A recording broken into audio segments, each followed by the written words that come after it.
हाँ तो बच्चों अपनी स्टडी चल रही थी इक्वेशन ऑफ मोशन की और हमने 3 इक्वेशन ऑफ मोशन पढ़ लिए थे। वो तीनों इक्वेशन क्या क्या थी मोशन की? वो इक्वेशन थी v is equal to you plus A T, S is equal to U T plus half A T square and V square is equal to U square plus 2s।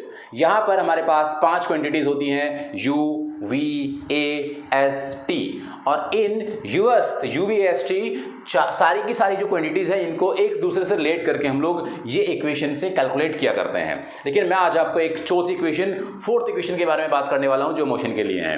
कब वो equation use होगी, कैसे हम equation को apply करेंगे, numericals में किस तरह से उस इक्वेशन का यूज करके हम बड़े बड़े क्वेश्चंस को सॉल्व कर दिया करते हैं। देखिएगा मैं आपको समझाता हूं कि क्यों जरूरत पड़ी उसकी। मान लीजिए आपने कोई डिस्टेंस ट्रेवल किया इस पॉइंट से और ये यहां तक, इस पॉइंट तक आपने कोई डिस्टेंस ट्रेवल किया, राइट।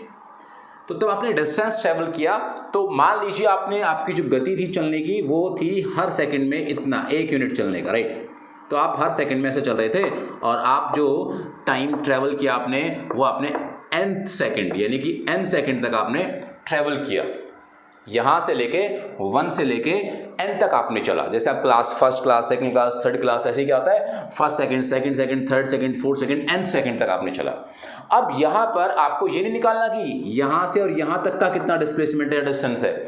आपसे उसने कहा कि बताइए यहां पे जो लास्ट वाली सेकंड थी, मान लीजिए first second, third second, 9th second, 29 second, तो आपसे पूछ लिया गया कि उसका जो डिस्टेंस ट्रेवल किया उसने वो 29 सेकंड में कितना किया, या आपसे पूछ लिया 9th सेकंड में कितना किया, यानी कि लास्ट वाली जो सेकंड थी उस लास्ट वाले सेकंड में या बीच में कहीं भी पूछ सकता है वो उस पर्टिकुलर टाइम इंटरवल में कितना डिस्टेंस या डिस्प्लेसमेंट ट्रेवल किया वो आप कैलकुलेट करिए। तो मान लीजिए मुझे इसके लिए एक इक्वेशन पुट करनी है और उस इक्वेशन को पुट करके मुझे सॉल्व करना है कि वो बिल्कुल छोटे से इस टाइम पीरियड के लिए कितने डिस्टेंस उसने ट्रेवल की और वो डिस्टेंस हम कैलकुलेट करना चाहते हैं। तो कैसे कैलकुलेट करेंगे? मान लीजिए यहां तक n सेकंड थे तो यहां पर कितना सेकंड हो गया, ये n-1। सोचने वाली बात है भाई। यहां तक की डिस्टेंस कितनी ट्रेवल की उसने, मान लीजिए यहां से यहां तक की ट्रेवल कितनी की उसने, ये वाली, तो हम कहेंगे यहां तक उसने n सेकंड में जो डिस्टेंस ट्रेवल की दैट इज s के पैरों में n। और यहां से यहां तक की भाई साहब ये देखें तो यहां से यहां तक की उसने डिस्टेंस ट्रेवल की दैट डिस्टेंस इज s और उसके पैरों में क्या, n-1।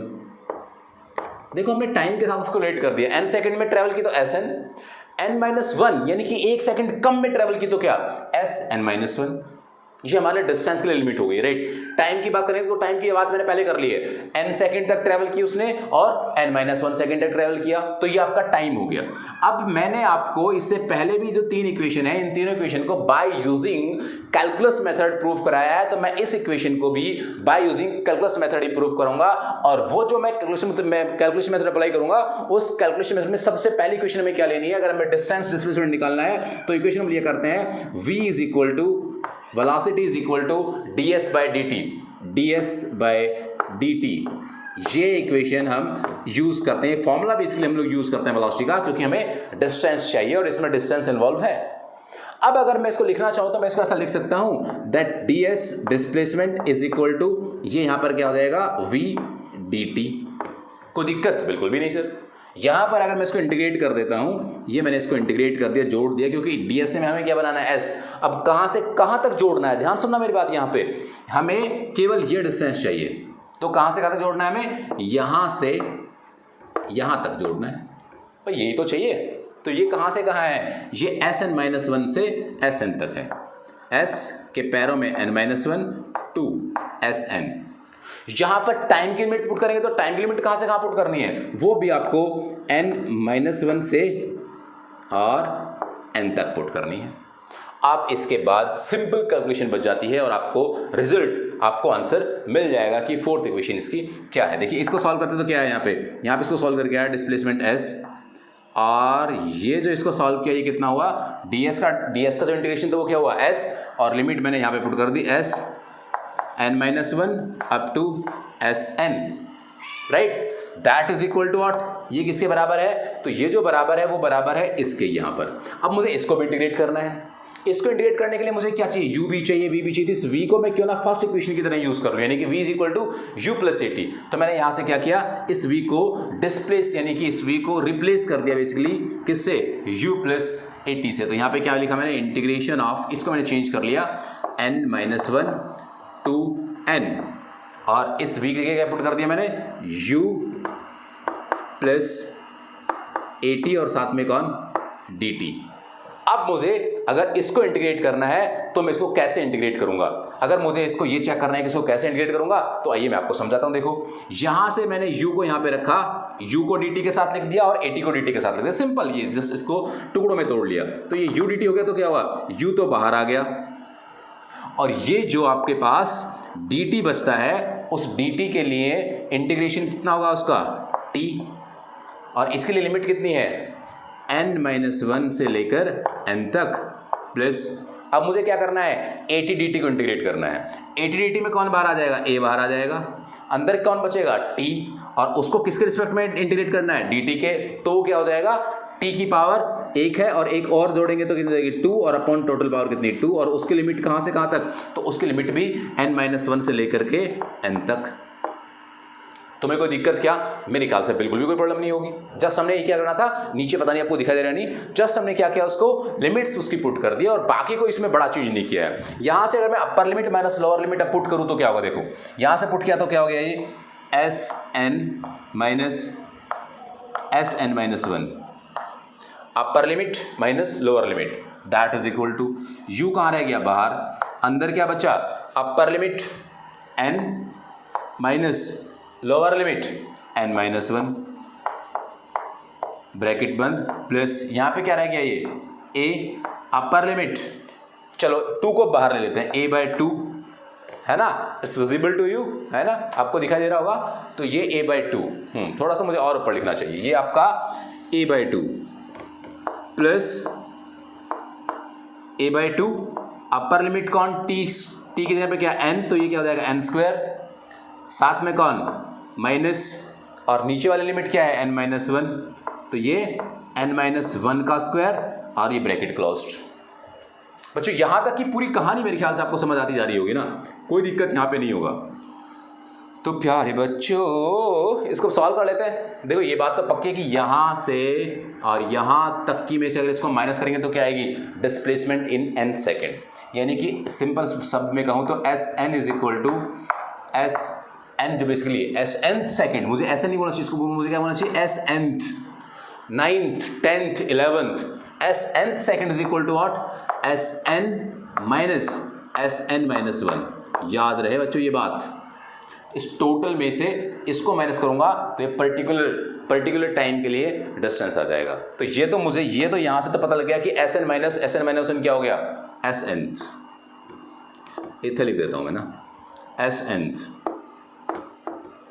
That is equal to what, यहां से देखो क्या होगा, un, फिर से un अंदर मल्टीप्लाई होगा तो माइनस un, और ये माइनस माइनस क्या, प्लस u, तो un से un कैंसिल हो जाएगा, क्या बचेगा, ओनली यहाँ पे u बचेगा, जरूरत नहीं मुझे शायद करने की ना, un से ये un कैंसिल, तो माइनस माइनस प्लस 1, तो क्या बचा, अकेला u बचा।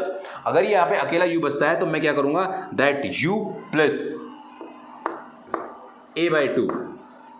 अब जरा इसके ब्रैकेट ओपन करने हैं, इसके ब्रैकेट ओपन करेंगे तो क्या होगा, देखो ध्यान सुनना, इसके ब्रैकेट ओपन करता हूं मैं, यहाँ पे लिखता हूं यार, n² तो h, n² माइनस n-1 का होल स्क्वायर भी ओपन होगा, तो इसको क्या लिखूंगा मैं अब, n² प्लस 1 का स्क्वायर 1 माइनस 2n। शायद आपको ये पूरा डेटा दिखाई दिया होगा, राइट, बिल्कुल सही बात है। यहाँ पे 2n आए, ये आपको मैं फिर से लिख रहा हूँ, यहाँ पे 2n आया बच्चों, समझते रहे ना इसको, माइनस में 2n, जैसे मैंने किसको ओपन किया है, तो मैंने केवल ओपन किया है n-1 के होल स्क्वायर को।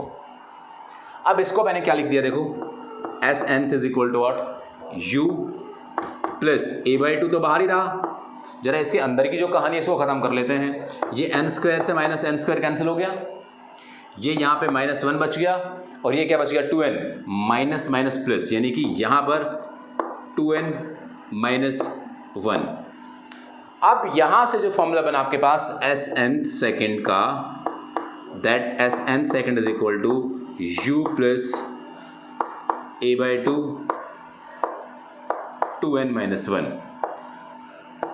आपसे कभी भी किसी भी डिस्प्लेसमेंट की वो बात करेगा कि इस nth सेकंड में कितना डिस्प्लेसमेंट हुआ, तो आप उस nth यानी कि 9th बोलेगा तो 9 यहाँ पे पुट कर देंगे आप n की जगह पे, 20 पूछेगा तो आप 20 यहाँ पे पुट कर देंगे जगह पे, तो आपको क्या मिल जाएगा, आपको उस पर्टिकुलर टाइम पीरियड में कितना डिस्प्लेसमेंट या डिस्टेंस ट्रेवल किया उस ऑब्जेक्ट ने, वो आ जाएगा। तो एक फोर्थ इक्वेशन आपके पास बन के आ गई, वो क्या है, S nth second that is equal to you plus a by two 2n-1। तो बच्चों ये होती है आपकी वो फोर्थ इक्वेशन, जिसको आप लोग यूज करके बहुत अच्छे न्यूमेरिकल सॉल्व किया करते हैं। देखो इस a/2 1/2 इस फॉर्मेट में मैं इसको लेके आ गया, तो ये हमने फोर्थ इक्वेशन के बारे में स्टडी किया।